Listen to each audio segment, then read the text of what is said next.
Boa noite, Hare Krishna, tudo bem? Então, estamos aqui com a primeira edição do Dharma News, um giro de notícias aqui do Noite do Dharma. Então, queria agradecer aqui primeiro a Madhurya Prema, Bhagavan, Dani Azevedo, Vitor Diel e Fernanda Barcelos, que enviaram as notícias que a gente vai ver hoje. Então, vamos lá, vamos começar a ver as notícias do dia. Temos muitas notícias aqui para ver. Primeira notícia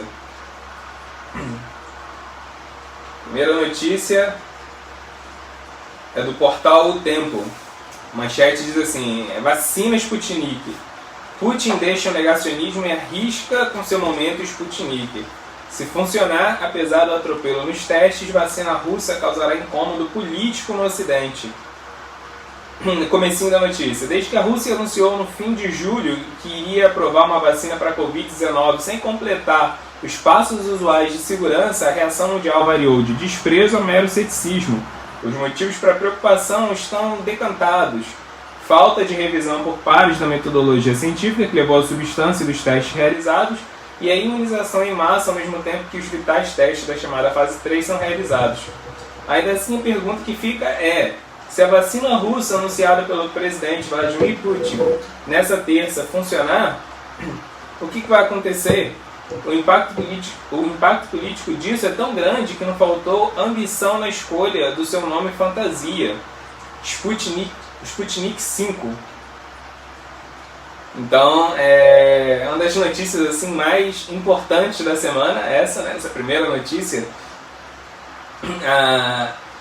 Assim, para a gente entender um pouco o contexto do porquê que essa vacina russa, né, ela, ao invés de estar trazendo esperança para a comunidade científica, para o mundo de uma forma geral, ela está trazendo críticas, né? Assim, Putin ele teve uma série de decisões muito erradas em relação à pandemia, né?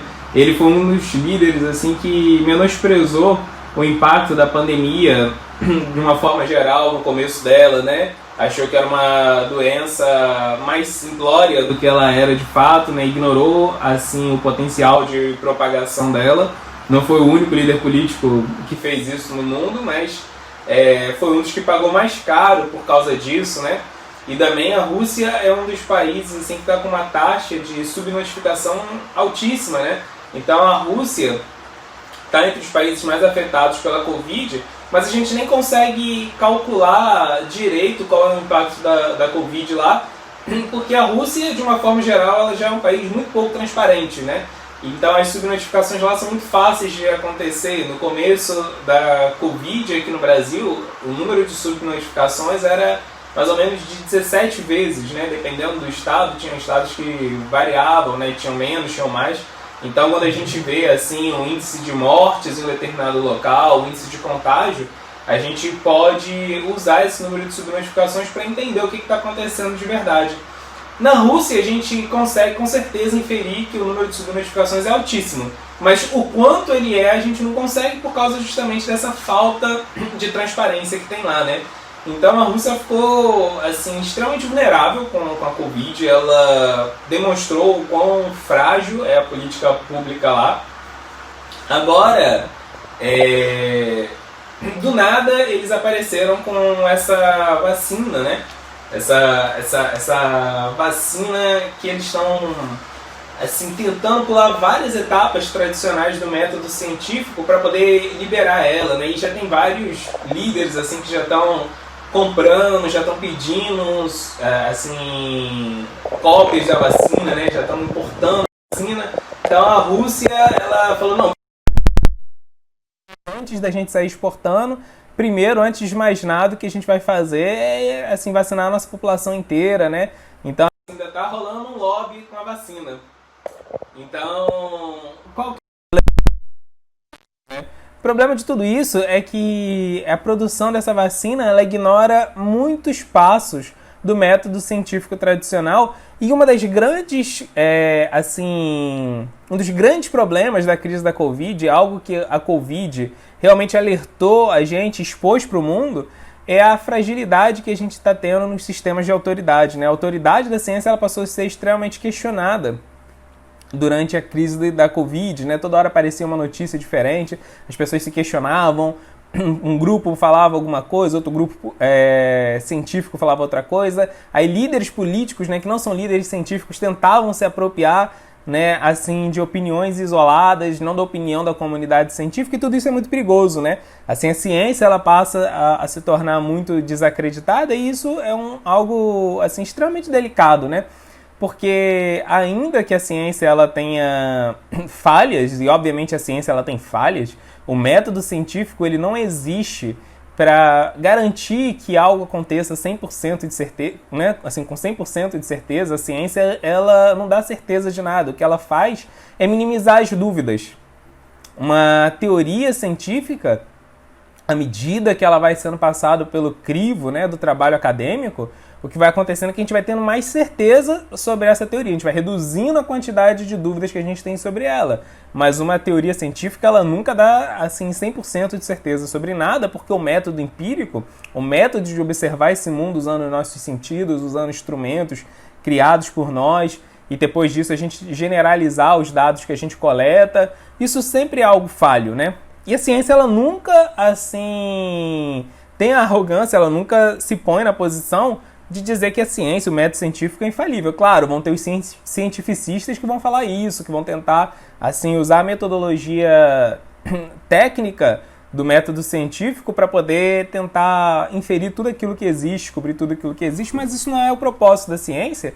E a gente tem que entender que em situações como essa, a ciência é a nossa maior aliada, né? Então, por exemplo, existe um modelo chamado CEIR, né? CEIR é um modelo que descreve matematicamente o comportamento de epidemias, de surtos, né? E de pandemias também, ou seja, a propagação de doenças, né? Então, CEIR significa o seguinte, né? É um modelo matemático onde você, usando assim, o comportamento de uma doença, você vai conseguir prever mais ou menos como que está a quantidade de pessoas suscetíveis àquela doença em um determinado local. Depois você vai prever assim, qual é o potencial de contágio daquela doença, então como que ela vai se propagar, a quantidade de pessoas que vão vir a óbito, a quantidade de pessoas que vão se recuperar, né, da doença e depois a quantidade de pessoas que vão se tornar imunes à doença futuramente, né? Então esse modelo muito simples matemático, assim, que é muito refinado, ao mesmo tempo que ele é muito simples, muito elegante, ele tem uma capacidade muito precisa de descrever o comportamento dessas pandemias, né? Muitos institutos acadêmicos, grupos de pesquisa elaboraram modelos CI assim, para a sua região no começo da pandemia e muitos tiveram assim, êxito em 80%, 90% de previsão de como que a pandemia ia evoluir naqueles lugares, né? E nem por isso, assim, essas previsões elas foram levadas a sério. Nem foram levadas a sério pelos líderes políticos, nem foram levadas a sério pela população, né? A gente vê assim, o descaso que existe com a Covid. Aqui no Rio de Janeiro, por exemplo, é uma coisa extremamente absurda, né? E mais do que isso, mais do que descrever o comportamento de uma pandemia, a gente vê que a ciência, por exemplo, já tinha previsto há mais ou menos 10 anos atrás, né? Tem um artigo exatamente de 2010 que fala que tinha grande probabilidade de ter um problema com algum tipo de coronavírus, mais ou menos na época que nós estamos, né? Porque existem, né, esses modelos matemáticos que descrevem mais ou menos como as coisas vão acontecer em termos de propagação epidemiológica. Então eles já tinham visto que mais ou menos naquele triângulo ali, né, formado por China, Índia e Indonésia, ia ter algum problema com algum tipo de coronavírus, né, dado o aumento da população, dado a interação da população com os animais, porque esses coronavírus e outros tipos, né, de vírus, eles sempre surgem a propagação deles de um tipo de fenômeno conhecido como spillover, né, que é um vírus que já existe naturalmente no animal e aí ele vai e acaba, pelo próprio contato com o humano, gerando contágio, inevitavelmente, né? As pessoas falam, poxa, os chineses comem todo tipo de animal exótico, então esses caras que estão contraindo um monte de vírus e passando pra gente, assim, é uma grande hipocrisia e isso ainda nem é acurado cientificamente falar isso, né? Porque aqui no Ocidente a gente tem todo tipo de consumo a animais e muitos, assim, muita da indústria frigorífica, muita da indústria de agropecuária, ela assim nem tem um controle de qualidade rigoroso, né? E o que acontece é que o spillover, para acontecer, ele não precisa vir do consumo. Por exemplo, é muito comum morcegos defecarem assim numa região e o vapor que sai daquelas fezes levarem os vírus que estavam naquele morcego. Então, assim, não significa que os chineses comeram o morcego. Então, assim, a gente conhecendo, né, a população daquelas regiões, conhecendo o comportamento dos animais, a gente conseguia prever que ia ter algum problema mais ou menos por essa época. Então, assim, a ciência ela tem todo tipo de ferramenta, de instrumento que a gente pode validar os fenômenos desse mundo. E aí entra, assim, o grande perigo dessa notícia aqui. Essa vacina, ela está sendo produzida justamente, né, essa vacina do Putin, ela está pulando todo tipo de etapa, assim, de validação do método científico. Não tem uma revisão pareada, ou seja, os experimentos que foram feitos, eles não são divulgados a público para serem analisados por outros cientistas da mesma área, para os cálculos, para toda a descrição, assim, né, dos experimentos serem verificados. Ele se baseia, o Putin se baseia, né, e o governo russo se baseia só no fato de que tem dois tipos de imunizantes que são eficientes contra alguns coronavírus, e eles combinaram os dois e estão fazendo uma vacina, né, mas tem 5 etapas de teste para você garantir que uma vacina funciona. Eles fizeram 2 e estão querendo aplicar. Então, assim, a autoridade da ciência está sendo, assim, ferida, está sendo questionada por uma motivação política, né? E aí existe um grande perigo da gente questionar a autoridade da ciência, é que quando a gente questiona a autoridade da ciência, e isso é banalizado, né, porque há outros tipos de autoridades, como autoridades políticas, autoridades carismáticas, autoridades religiosas, né, começam a questionar a autoridade da ciência, a gente vai vendo como todo tipo de autoridade começa a decair. E sem autoridade a gente não tem conhecimento no mundo, né? Conhecimento é uma das coisas mais importantes que nós temos. E aí, os Vedas, né, por exemplo, a própria palavra Veda significa conhecimento. Os Vedas vão falar que o conhecimento é a luz que ilumina esse mundo. E dentro dos Vedas tem uma escola, existem 6 escolas védicas, uma dessas escolas é Nyaya. Nyaya é uma escola de pensamento védica que ela foi inicializada, né, por um sábio chamado Gautama, que era muito preocupado em entender qual é a verdadeira epistemologia. Como que eu sei que um conhecimento ele é válido? Quando um conhecimento ele é válido? Quando eu devo utilizar esse conhecimento e não aquele? Como eu sei que essa fonte de conhecimento é certa e não aquela? Porque já que conhecimento é a coisa mais importante que nós temos, a gente tem que saber a fonte dele, a gente tem que saber qual conhecimento é fidedigno, qual conhecimento é útil pra gente, né? Então essa linha de pensamento, chamado Nyaya nos Vedas, vai falar que tem 3 tipos de conhecimento. Pratyaksha, que é o conhecimento empírico, o conhecimento que vem através dos sentidos. Obviamente tem suas falhas, porque os nossos sentidos são limitados. Existe Anumana, que é o conhecimento intelectual, que a gente obtém através do raciocínio, da lógica, da filosofia, da especulação. Também tem seus limites, porque a nossa capacidade de aplicar lógica, de inferir coisas no mundo é limitado. E tem, assim, o conhecimento Shabda. O Shabda é o conhecimento que se obtém através de uma revelação de uma autoridade, né? Então, por exemplo, se a gente quer, o exemplo que é muito dado, né? Se você quer saber quem é o seu pai, a melhor pessoa para dizer quem é o seu pai é sua mãe. A sua mãe ela vai falar, tal pessoa é seu pai. Ela vai saber melhor do que você, né? Então, Shabda, a gente tem a revelação de alguém que é perito naquele assunto. Inclusive, Shabda também é usado como sinônimo para o conhecimento espiritual, porque o conhecimento espiritual só pode ser revelado ou pelo próprio Deus ou por uma alma totalmente pura, conectada com Deus, né? Porque o conhecimento espiritual ele não pode ser produzido, gerado no mundo material. Então a gente precisa dessa revelação de uma autoridade espiritual, de Deus ou dos seus enviados, né? De um avatar. Os Vedas vão falar sobre isso. Então, assim, a gente tem fontes de conhecimento e tem métodos, né? Essa escola de pensamento Nyaya, que era muito importante nos Vedas, ensinava como que a gente fazia para rastrear e saber se um conhecimento era útil ou não era útil. Então, quando a gente passa a questionar as autoridades naquela área, né, o método daquela área, um método assim comprovado, o consenso da comunidade, e isso se perde, isso é muito perigoso, porque o conhecimento vai começar a se esvair, né? Sim, o conhecimento passa a virar opinião, se a gente não tem assim um rigor, um respeito pelas autoridades, né?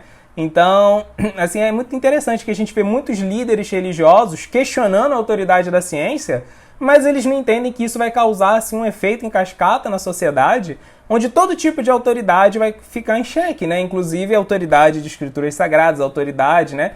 E a gente, ao mesmo tempo que nós não devemos assim, ser dogmáticos, não devemos acreditar de forma cega em nenhuma autoridade, nem numa autoridade religiosa, nem numa autoridade da ciência, a priori a gente tem que receber o conhecimento deles e depois validar esse conhecimento de acordo com um método que seja coerente, né? Então existe uma diferença entre respeitar a autoridade e ser dogmático, né?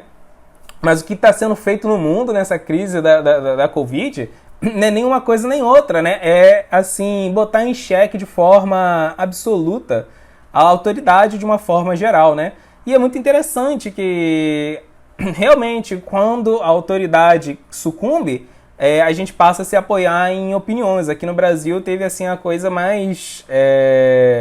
maior vexame, assim, que alguém poderia dar, um líder político dar, que é botar, assim... fé em, como aconteceu aqui com a cloroquina, né? Assim, tipo, meu Deus, vamos propagar o uso de cloroquina, aplicação de ozônio, coisas assim ridículas, pífias, que não eram validadas em nenhum estudo assim, científico e assim, muita gente apoiando isso só porque uma autoridade carismática falou isso, né? Então, assim, é algo muito perigoso para o mundo a gente ir por essa linha e os Vedas alertam a gente. Temos que ter cuidado de onde vem o nosso conhecimento. Temos que entender quem é a autoridade que pode dar o conhecimento em determinada área. Inclusive, tem um grande sábio que ensina o caminho do Dharma, chamado Jagyavalkya, que ele fala, né, quando ele lista os princípios do Dharma, ele fala, o primeiro princípio é respeitar as pessoas que estão indefesas, né, assim, proteger as pessoas que estão indefesas, e o segundo princípio, ele fala, respeitar as autoridades, né? Então, assim, para quem está preocupado realmente com o Dharma, isso é algo muito perigoso. Para quem está preocupado com o futuro do mundo, algo perigoso. Vamos ver aqui a próxima notícia. Essa aqui está no G1. Rio de Janeiro. Traficantes usam pandemia para criar complexo de Israel, unindo 5 favelas na zona norte do Rio. Criminoso chamado de Peixão controla a venda de drogas em área que tem cerca de 134 mil habitantes. Agora vem a parte mais assustadora da notícia. Quadrilha é suspeita de desaparecer com moradores e de impor religião, né? Então por isso que é o nome Complexo de Israel aqui, né? Eles explicam isso melhor aqui na notícia, que é um grupo de traficantes evangélicos, né? E eles estão assim coibindo práticas religiosas diferentes da dele nessas regiões, né? Então aqui a gente vê de novo assim, o que a gente já viu muitas vezes na história da humanidade, né? Que religião nunca é uma demonstração, uma prova de caráter, né? De moral, de ética, de nada, né?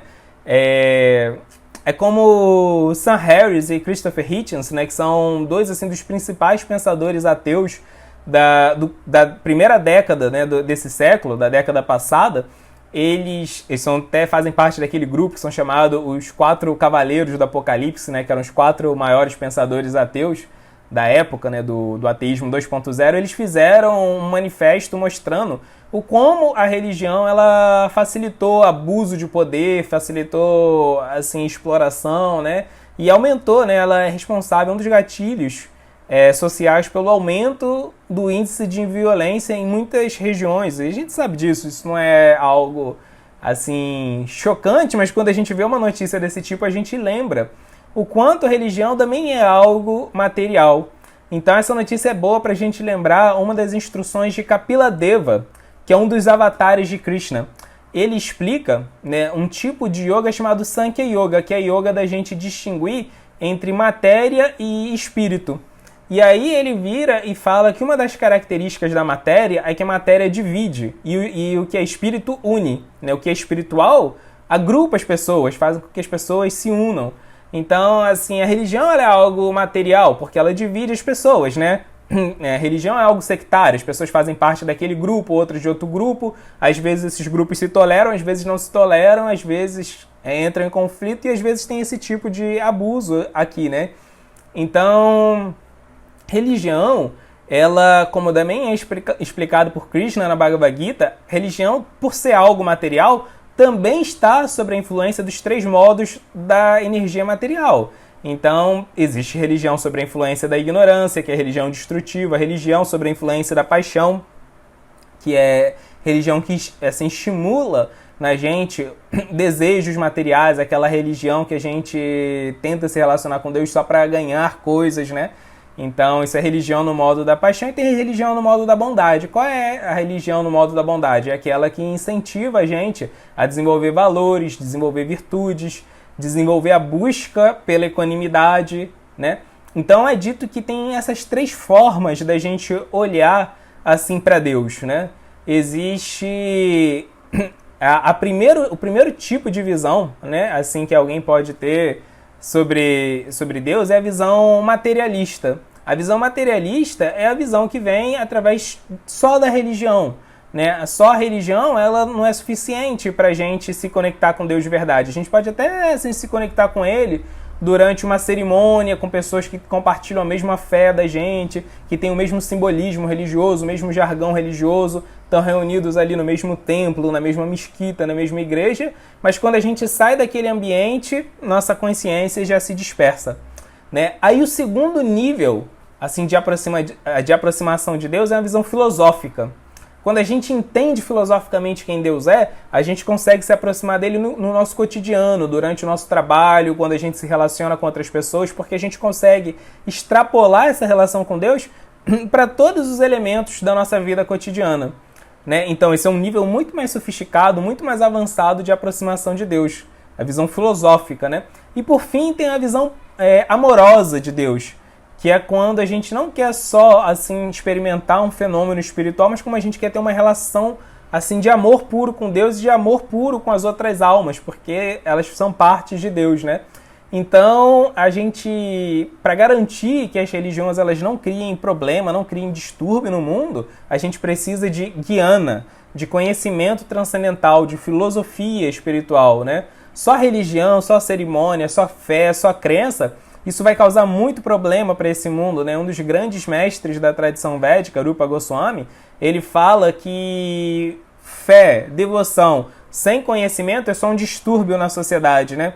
E aí a gente vê aqui que é mesmo, né? Então a gente vê que os grandes religiosos que ajudaram a humanidade ao longo do tempo, eles também estavam assim ligados ao conhecimento transcendental, à filosofia espiritual, e não só à fé, né? A fé ela pode levar a esses problemas aqui. Notícia muito assustadora aqui para os moradores do Rio, né? Próxima notícia. Essa aqui é do portal de notícias do UOL. Vazamento de petróleo. Por que os habitantes das Ilhas Maurício estão recolhendo cabelo?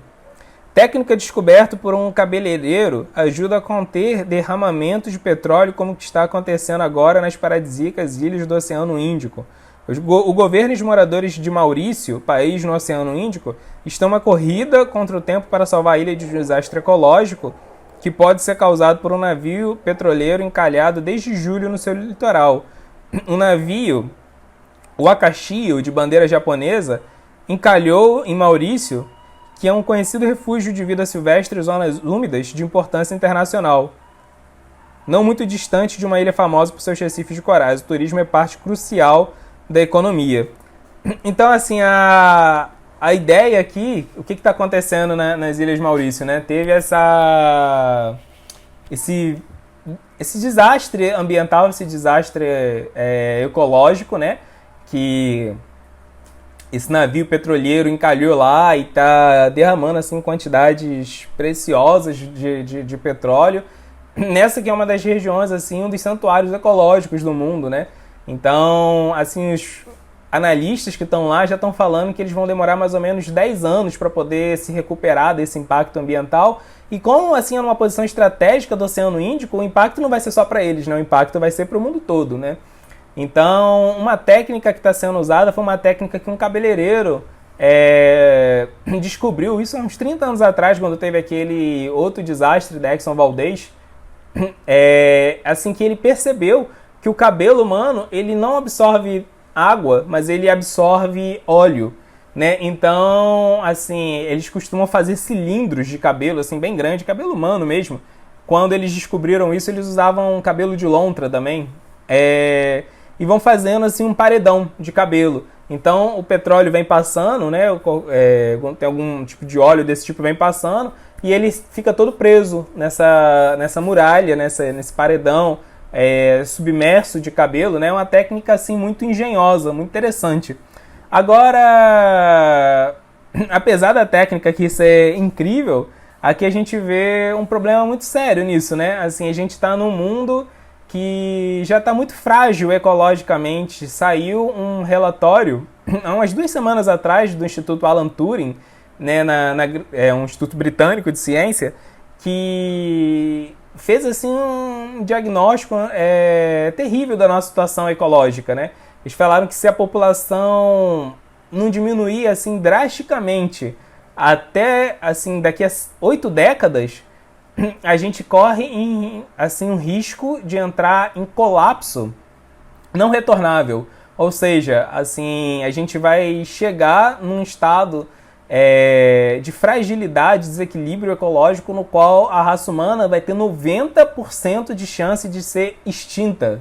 Assim, a gente não conseguir reverter o impacto ecológico que nós mesmos estamos causando. Em 8 décadas só. Isso é muito pouco tempo. Assim, talvez os nossos filhos vejam isso, né? E não só os humanos, mas como vários animais, assim, vários tipos de animais vão entrar em extinção em 3 décadas só, né? E muitos desses animais são animais que são vitais para a nossa própria existência nesse mundo, né? A gente está afetando o mundo de todo tipo de forma, né? E isso é uma questão muito interessante da gente analisar da perspectiva védica, porque os Vedas vão falar que qual é o maior problema que existe em nós que estamos habitando esse mundo material. É a nossa tendência egoísta de querer desfrutar, de querer ser feliz, de querer satisfação acima de qualquer coisa, né? Acima das nossas responsabilidades, acima dos nossos deveres, acima da nossa necessidade, do nosso dever de servir o próximo, né? Acima de qualquer coisa, a gente bota o gozo dos sentidos, a nossa necessidade de experimentar prazer constantemente, né? E isso, obviamente, vai causar impacto no mundo, né? Toda ação que a gente faz repercute nesse mundo. Então, por exemplo, coisas que parecem muitas vezes banais, coisas que parecem muitas vezes simplórias, não são, né? Por exemplo, toda vez que a gente usa o Wi-Fi ele tem um grande potencial de levar à extinção humana. Por quê? Porque o Wi-Fi, ele, assim, embaraça o sistema de orientação das abelhas, né? E sem abelhas a gente não tem polinização. Sem polinização a gente não tem produção de alimento que a gente precisa, né? Então, sempre que a gente usa o nosso Wi-Fi para ver uma notícia frívola, um vídeo bobo de um youtuber que não vai agregar nada a gente, tudo isso a gente está levando, assim, a gente está contribuindo um pouquinho para a extinção da humanidade e a gente nem percebe, né? Então existe, assim, os nossos maus hábitos diários que já foram tão banalizados, né? Obviamente, quando a gente vai lidar com esse mundo, algum tipo de desgaste nos recursos desse mundo a gente vai causar.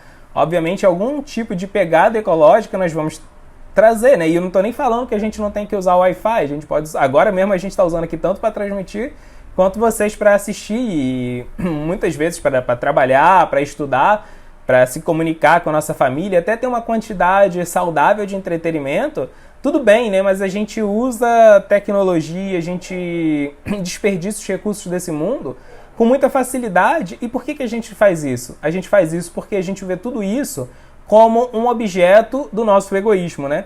Então, os Vedas falam que a saída do problema ecológico, a verdadeira conscientização ecológica, é a gente lembrar que o próprio Deus, como super-alma, na sua forma de super-alma, ele habita toda a matéria desse mundo, né?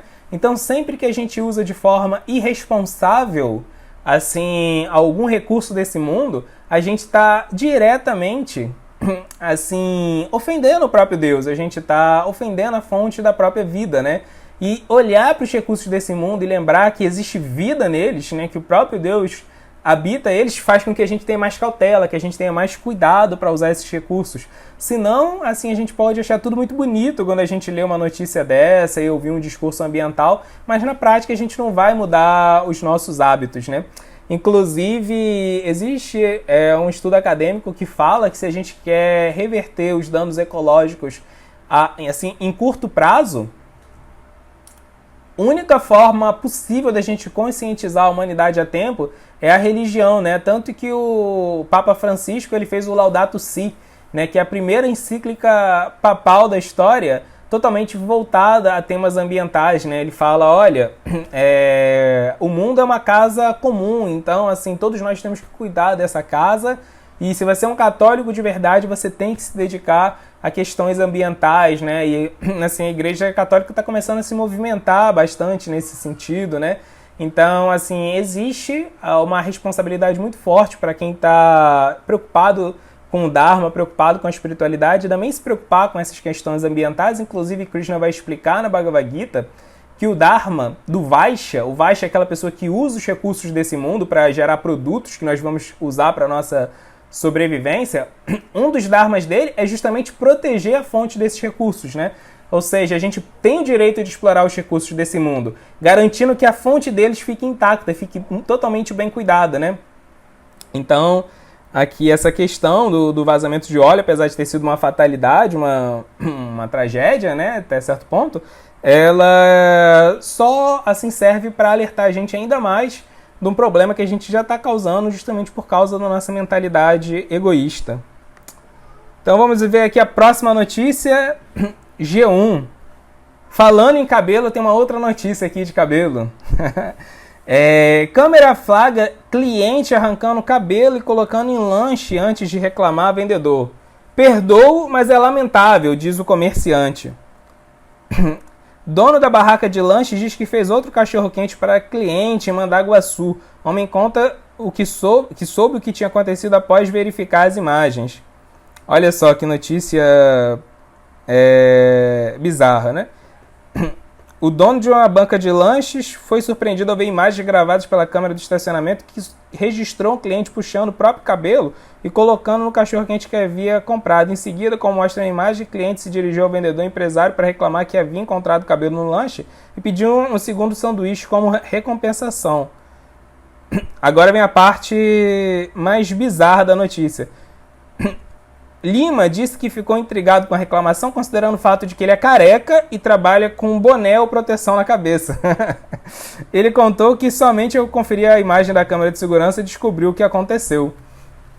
Essa aqui é uma notícia interessante assim, pra gente, porque é muito comum ver as pessoas reclamando, né, da corrupção desse mundo, né? O cidadão comum está sempre acostumado a reclamar, né, da corrupção, do roubalheira, dos políticos, mas a gente vê assim que na verdade isso tudo é o nosso karma coletivo, porque nós mesmos assim estamos fazendo as pequenas corrupçõezinhas, né, do dia a dia, né?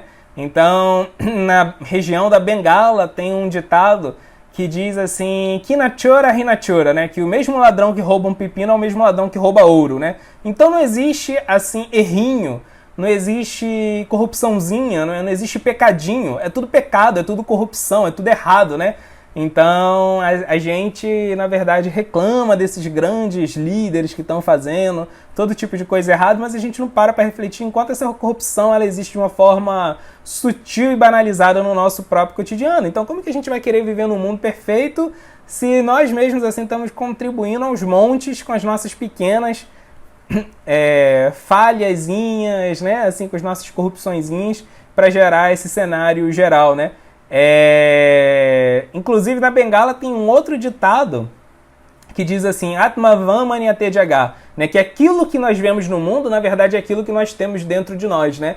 Então uma pessoa que ela é proativa, assim, otimista, que ela está querendo ajudar o mundo, ela olha para o mundo e vê o mundo como local otimista, né? O famoso história manjada aí de ver o copo meio cheio, meio vazio, mas é real, né? Apesar de ser uma bobagem aí que os coaches falam, é verdade, né? Assim, a pessoa, quando ela tá assim otimista e ela olha pro mundo e vê, cara, tem problema no mundo, mas tem como consertar, né? Agora as pessoas que ficam reclamando de corrupção e tudo, e assim, é porque elas estão vendo no mundo reflexo daquilo que existe na própria consciência delas, né? Então eu achei essa notícia aqui engraçado, Bhagavan mandou, foi pra descontrair assim, achei legal, mas ela tem um ponto filosófico bem sério por trás dela, né? Agora, portal da Jovem Pan. Essa aqui é a notícia, acho que talvez a segunda notícia mais importante da semana. Crise no Líbano. Entenda a ligação entre a explosão e a queda do governo. O país do Oriente Médio já enfrentava crise política e econômica antes de acontecer o incidente na zona portuária de Beirute, que culminou em mais protestos. População acusa governo libanês de negligência.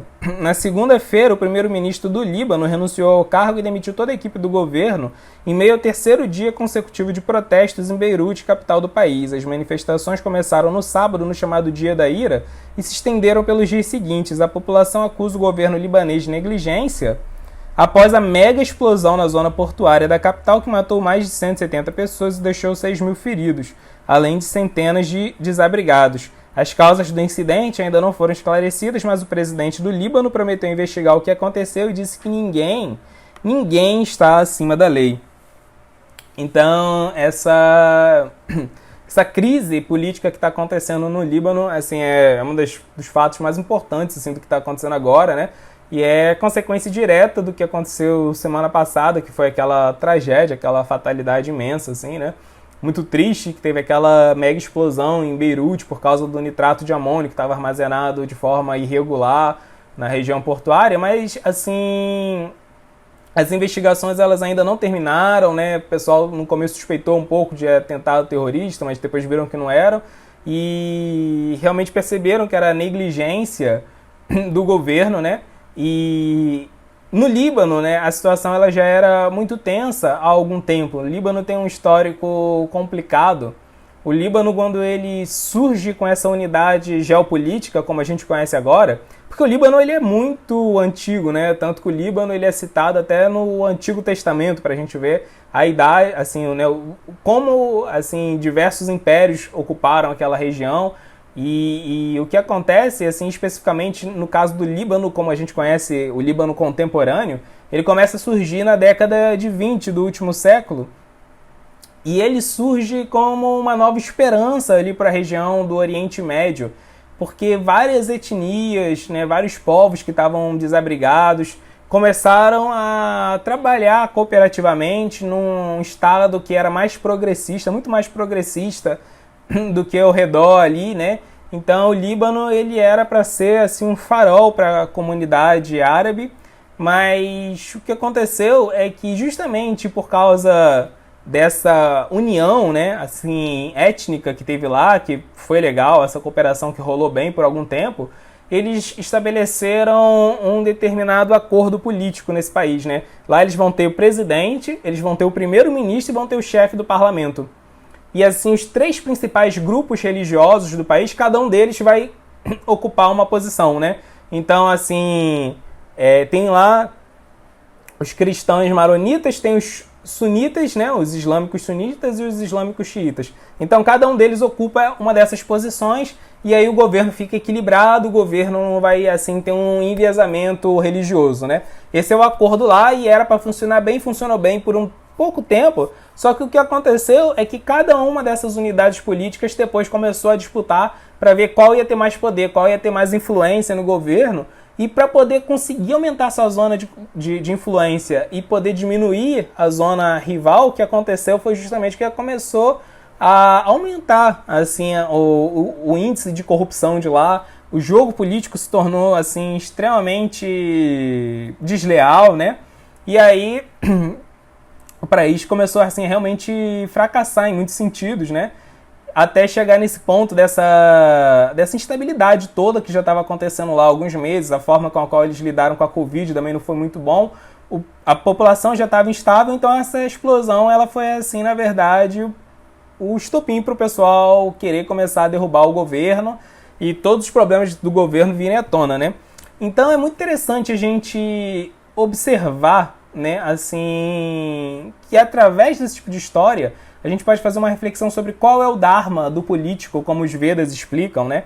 A gente vê aqui o caso desses políticos, né, que assim, qual é a palavra para um político que existe em sânscrito? É Rajas, né? A palavra Rajas significa o rei, a realeza, a aristocracia, né?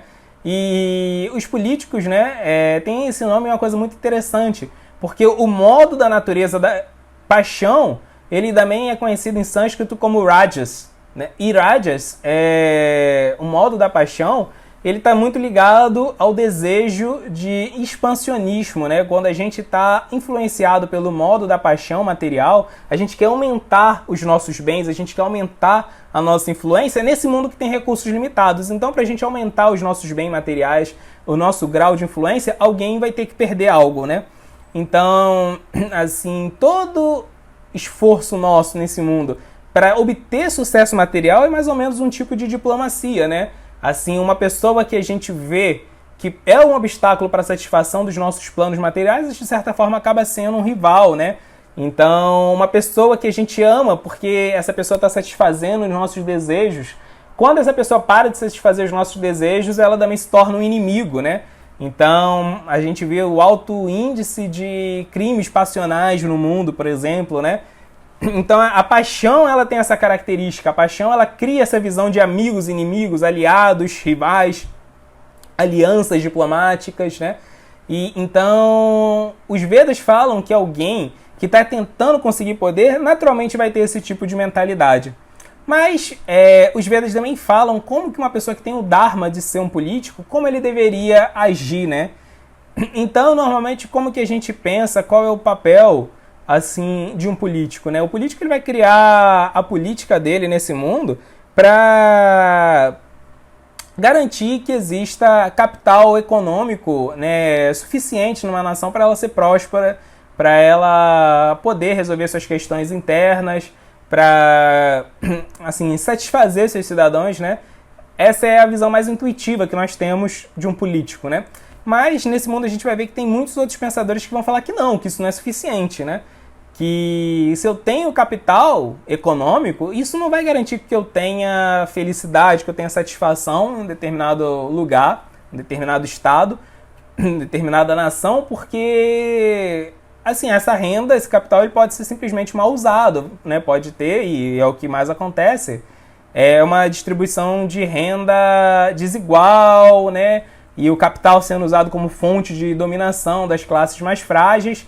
Então, assim, a gente vai ver muitos teóricos, como Bourdieu, falando que mais importante do que o capital econômico é o capital social. O capital social é a capacidade de garantir educação, de garantir saúde, de garantir bens sociais, né? De garantir valorização dos direitos humanos. Tudo isso é muito mais importante do que o capital econômico, né?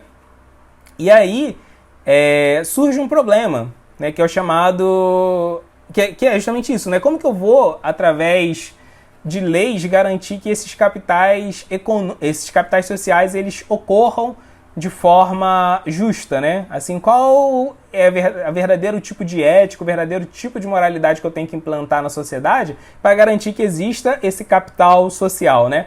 E aí a gente vai ver que tem um terceiro tipo de pensador, tipo Abraham Kuyper, Doiver, assim, que eles já falam de um terceiro tipo de capital, que é o capital moral. Não basta só garantir que o povo tenha acesso à educação, saúde, acima de renda.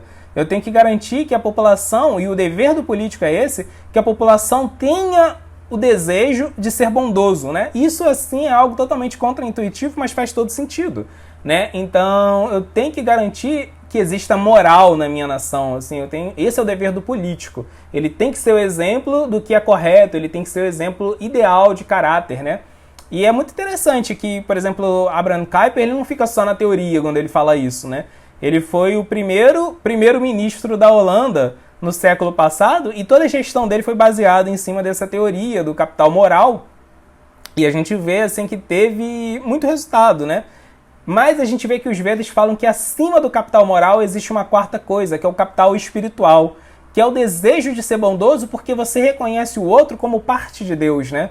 Então, o dever, o dharma dos políticos, na verdade, segundo os Vedas, é dar esse capital espiritual, esse senso de equanimidade, essa união espiritual para os cidadãos, garantir com que as pessoas elas valorizem a vida porque elas veem a vida como parte de Deus. E por ter o capital espiritual, naturalmente você vai querer ser bondoso, que é o capital moral, e com isso você vai administrar bem o capital social, vai administrar bem a educação, vai administrar bem a saúde, e aí o capital econômico ele acaba sendo uma consequência, né?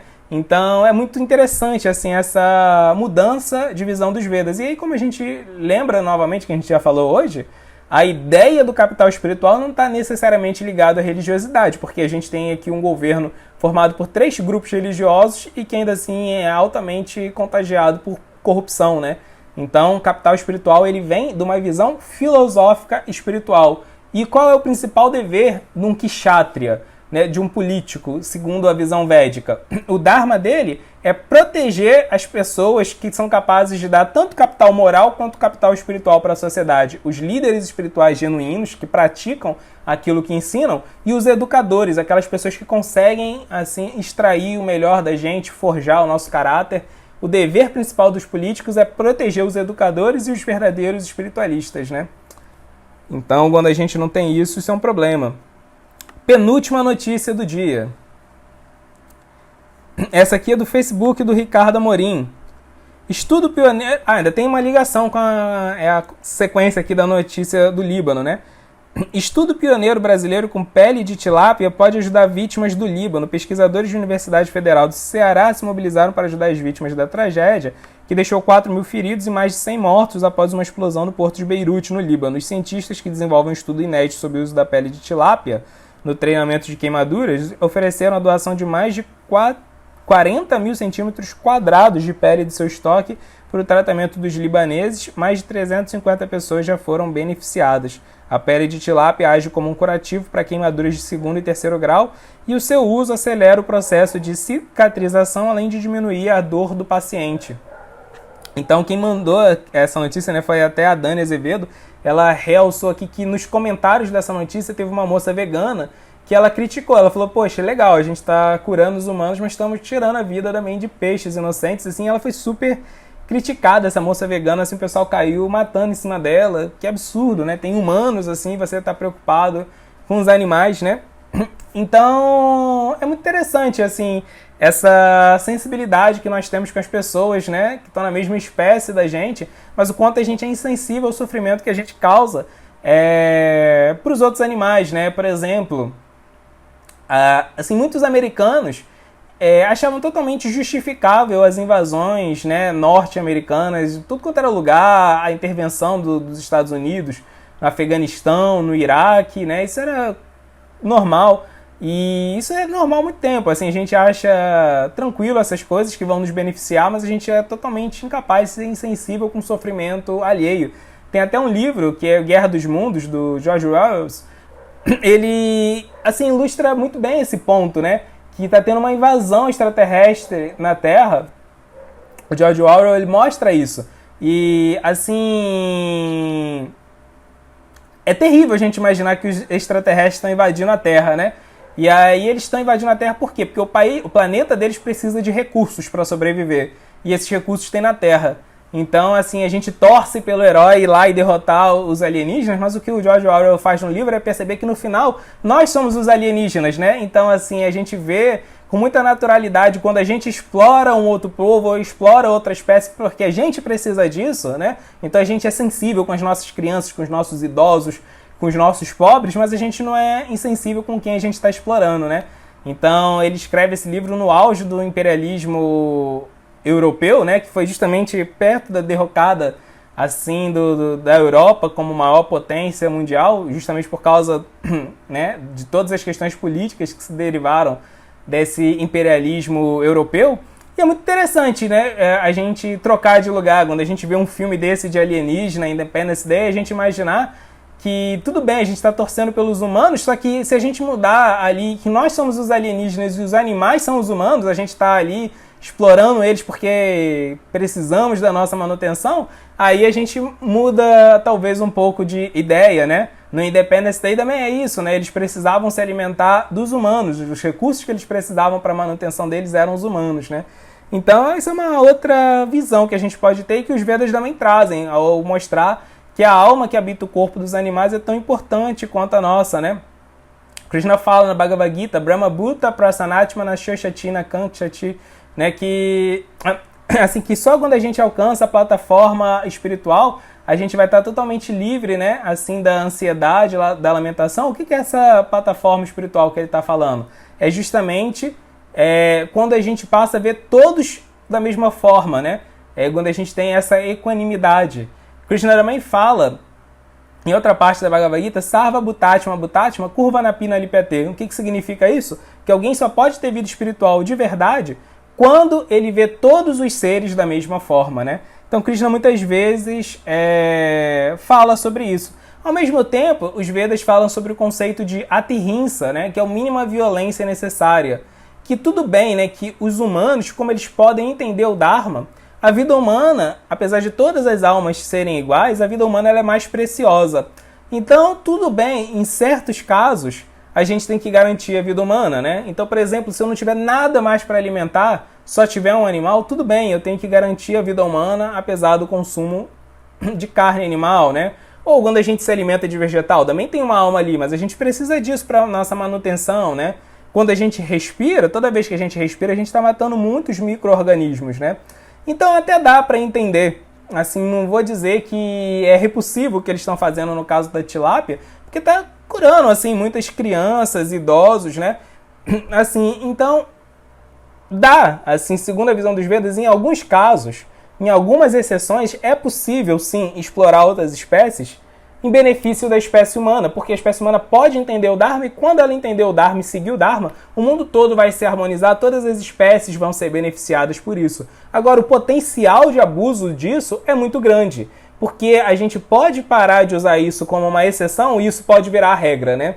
Então é isso que os Vedas falam. Você pode fazer isso, mas como uma exceção em casos muito, muito específicos e você tem que fazer isso para garantir a sua sobrevivência, para que no futuro você ajude ainda mais a humanidade e todas as demais espécies, né? E essa mentalidade a gente não tem. E por fim, a última notícia do dia,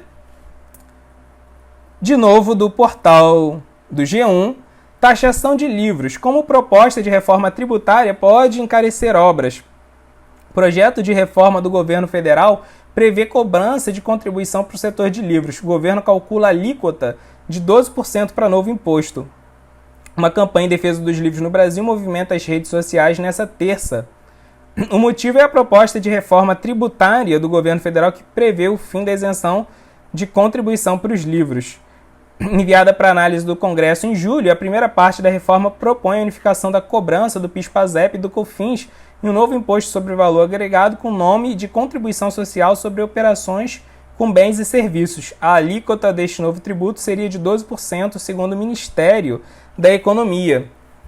Notícia, assim, escandalosa, né? Nosso grandioso aí ministro Paulo Guedes teve a ideia brilhante, né? Mais uma ideia brilhante para a reforma tributária dele, que é acabar com a isenção do mercado editorial brasileiro, que já é muito fragilizado, né? Assim, existe essa isenção, como foi falado aqui na manchete, desses dois impostos, do PIS/PASEP e do COFINS, desde 2004 no mercado editorial brasileiro, né? Então a gente sabe que nos últimos 3 anos o mercado editorial vem entrado em crise, e aí, assim, incluir o fim dessa isenção dentro da reforma tributária, que é algo que o país realmente precisa, né, de uma reforma tributária, mas assim, a custo de remover essa isenção do mercado de livros, assim, é algo extremamente drástico para o nosso país, né? Imagina, encarecer algo que já é extremamente caro aqui, né? O quanto isso vai dificultar o acesso à educação, à cultura, né, para a nossa população. Então, assim, falando em casos de governos que estão acabando com o Dharma, como a gente falou no Líbano, aqui a gente lembra mais uma vez do nosso glorioso governo que acha que vai resolver um problema econômico dessa forma, só que o que eles estão fazendo, na verdade, é justamente o contrário, né? Prabhupada sempre dava o exemplo de um homem ganancioso que tinha uma galinha que botava ovos de ouro, né? Só que ela tinha que comer para poder botar esses ovos raríssimos que ela dava, né? E aí o cara gostava, o dono gostava dos ovos de ouro que ela dava dinheiro para ele, mas ele não gostava de ter que gastar dinheiro alimentando, né, assim, a galinha. Então ele falou assim, a parte de baixo da galinha é ótima, me dá dinheiro, mas a parte de cima da galinha não me dá muitos custos, eu vou arrancar fora a cabeça da galinha para ter só a parte de baixo que me dá lucro, né?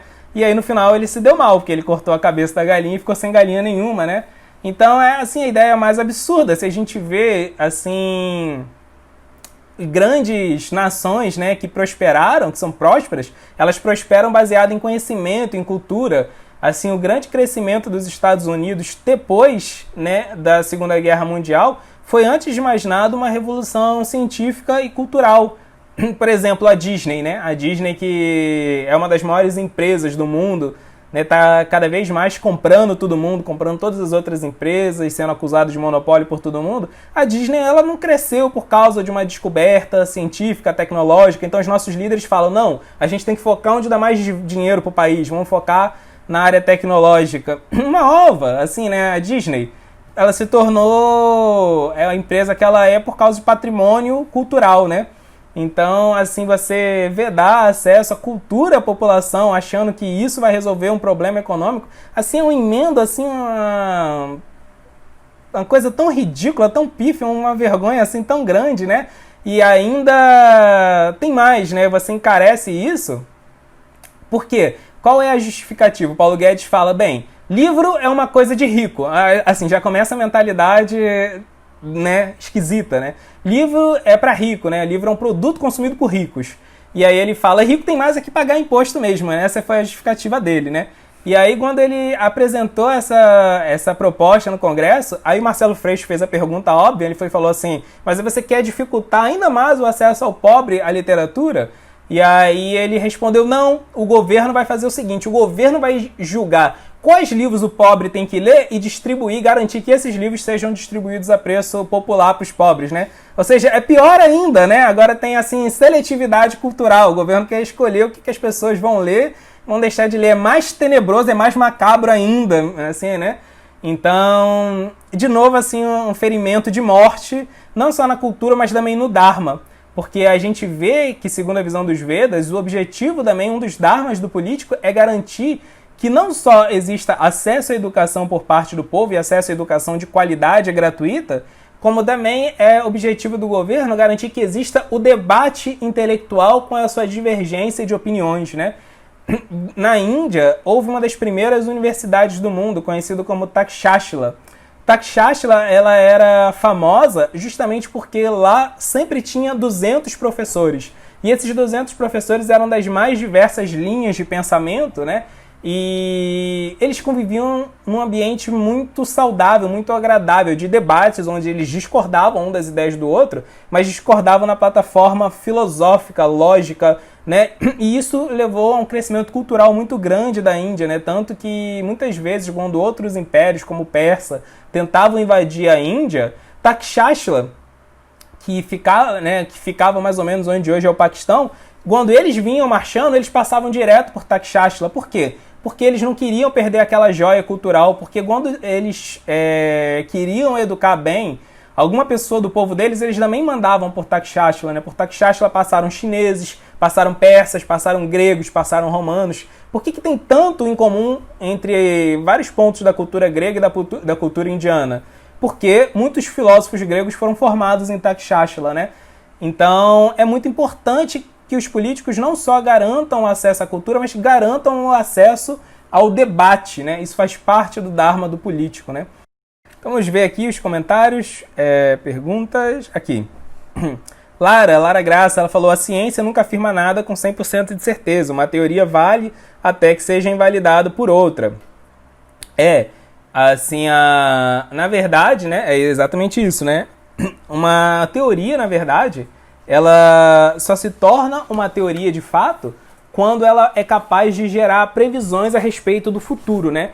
Como que funciona assim o método científico? A gente faz experimentos em determinadas situações, né, assim, controladas, um dos pilares da ciência é a falsibilidade, ou seja, você tem que ser capaz de reproduzir aquele experimento em qualquer outro lugar e descobrir se tem erros nele, né? Então essa falsibilidade é fundamental. Qual é a grande crítica a essa vacina Sputnik? A gente não sabe reproduzir ela, né? A gente não tem todos os parâmetros, a gente não consegue. Além dela não ter sido testada até o final, a gente não sabe como reproduzir os testes, né? Então, assim, é uma caixa preta, né? Assim, a gente não sabe o que está acontecendo ali dentro, né?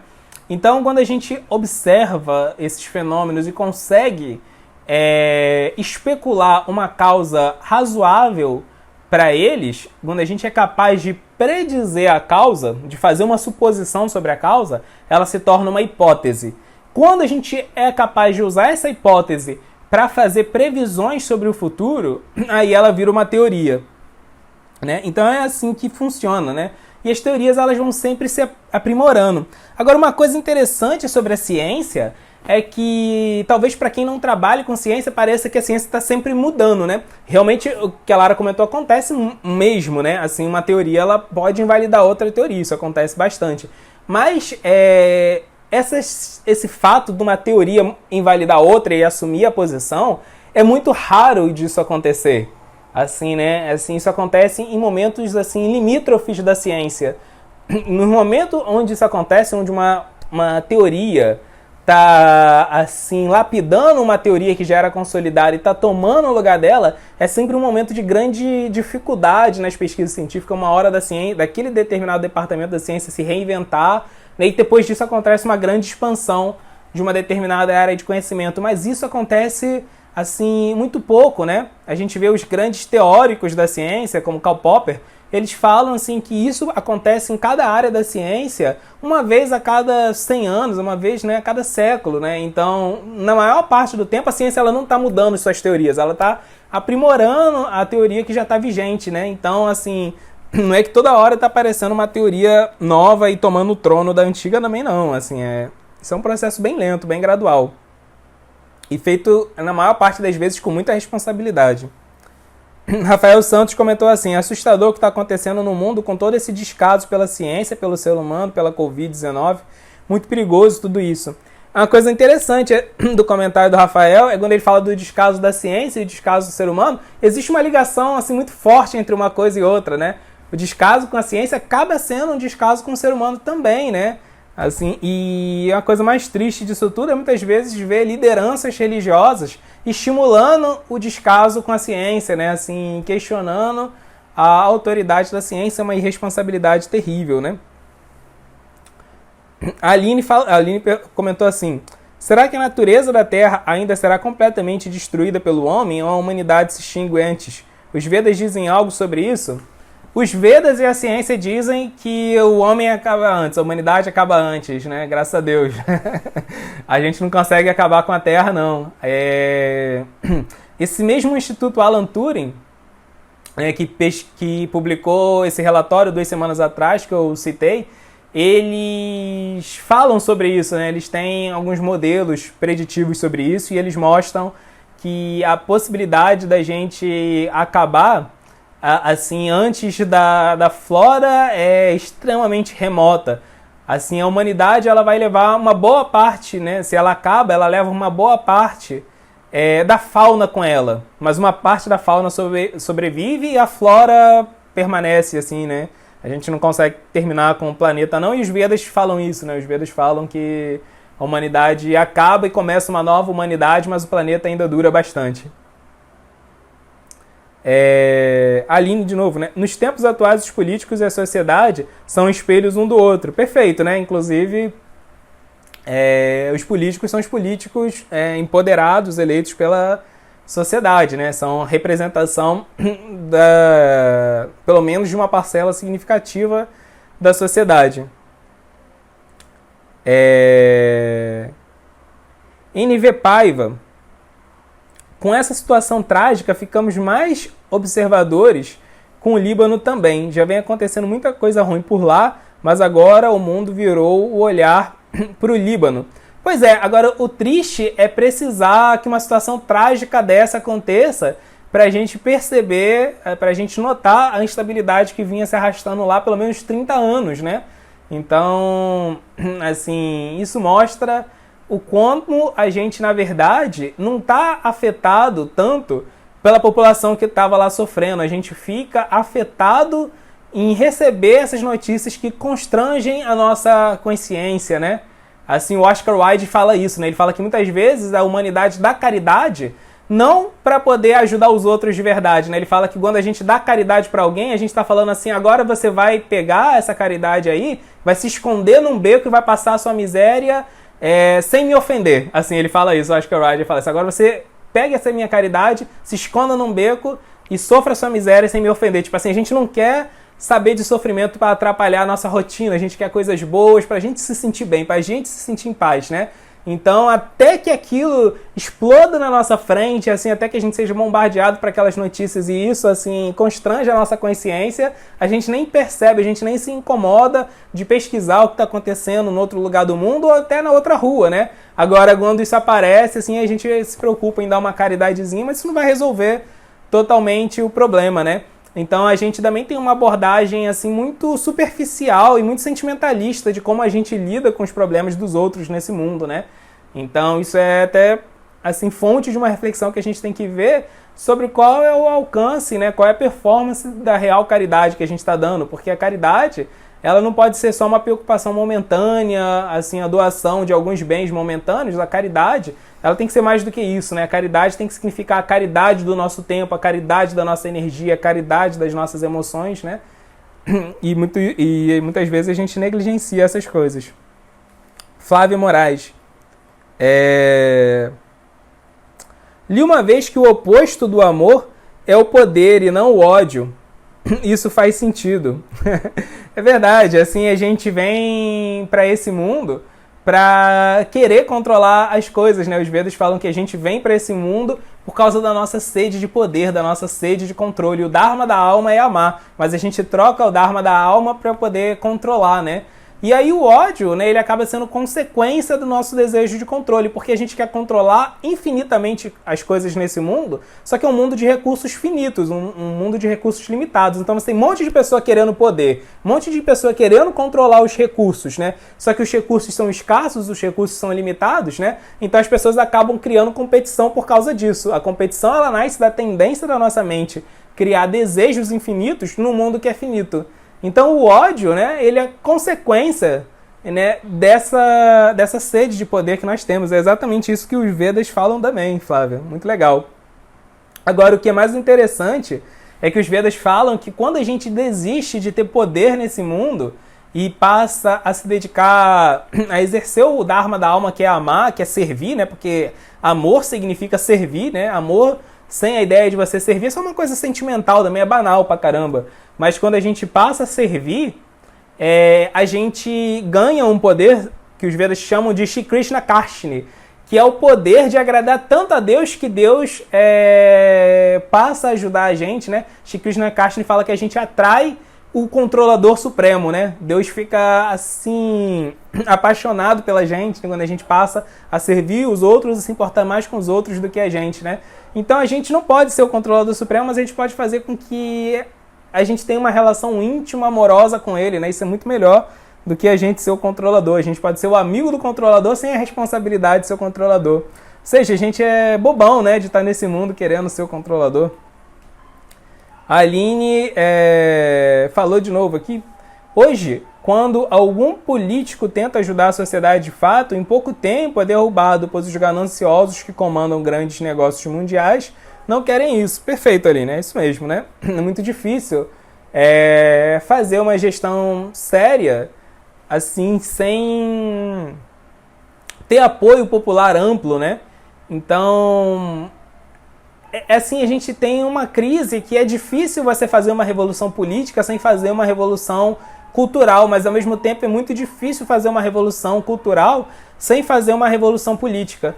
Por isso que Prabhupada fala que, então, quem vai ter que fazer a revolução são os espiritualistas, né? Ele fala que só os espiritualistas vão conseguir mudar a consciência da população e essas duas revoluções que são importantes, a política e a cultural, vão depender de uma revolução espiritual na era que nós estamos, na era de Kali.